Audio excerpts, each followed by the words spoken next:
Good morning, and here's this week's food for thought. We're going to continue in our discussion on character and what makes a godly character and what's so important in godly character.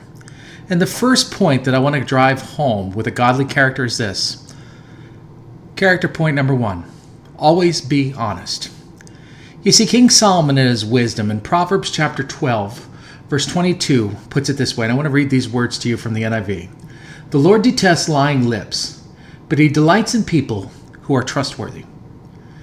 Honesty is truly the best policy as a Christian, and it's a direct reflection of our inner character. How honest we are defines who we live for in real life. You see, your actions are a reflection on your faith, and reflecting the truth in your actions is a part of being a good witness.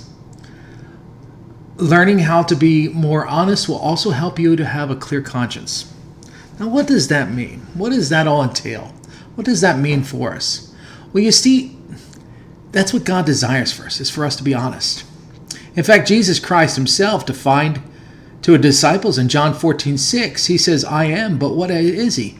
I am the way, I am the truth, and I am the life. You see, while your honest level is a reflection of your character, it's also a reflection of your faith. Being honest shows that reflection of our faith in Jesus Christ. It shows our reflection. God made honesty one of the commandments. And you look at the 10 commandments that Moses received from God. It says, you shall not bear false witness. You shall not bear false testimony against your neighbor. Since God doesn't lie, and he doesn't lie at all, God tells the truth. We must be willing and ready to recognize the fact that that's the example he sets for all of his people. He sets and makes it clear that we to follow that example in all that we do.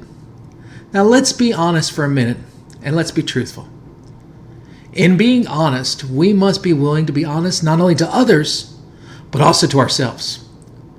We must be willing to be honest in all that we do, all that we say, and even how we define and look at ourselves and who we are. Now, in being honest, it must be done in love. Being done in love means that it's done in a way to build others up, but not done in a way to tear down.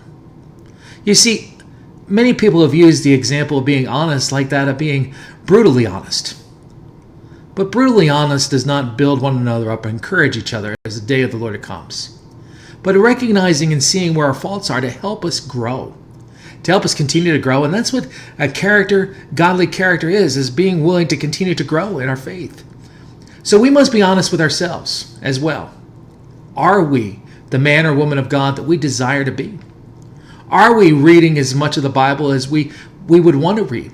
Are we praying as often as we should? Are we loving others the way we should?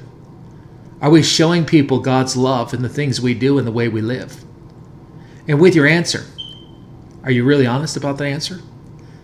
You see, looking at that, honesty is not just how you speak to others, but it's also how you speak to yourself.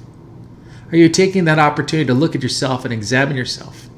Taking that opportunity to recognize, well, maybe I need to improve. Maybe this needs to be adjusted. Maybe these things in life need to continue to grow. And it's okay. Sometimes it's going to hurt. Sometimes in honesty comes pain. But in honesty also comes healing. Healing is so necessary with it when it's done in love. Not just brutal and blunt, but doing it in a way that allows that opportunity to grow. Take this week to strive to be honest with others.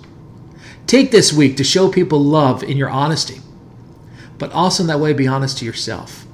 Take this week to allow it to be an opportunity where you grow in your faith and in your walk. That's character point number 1. Always be honest. Why? Because that's who God calls us to be. And that's what God calls us to do. Until next time, God bless.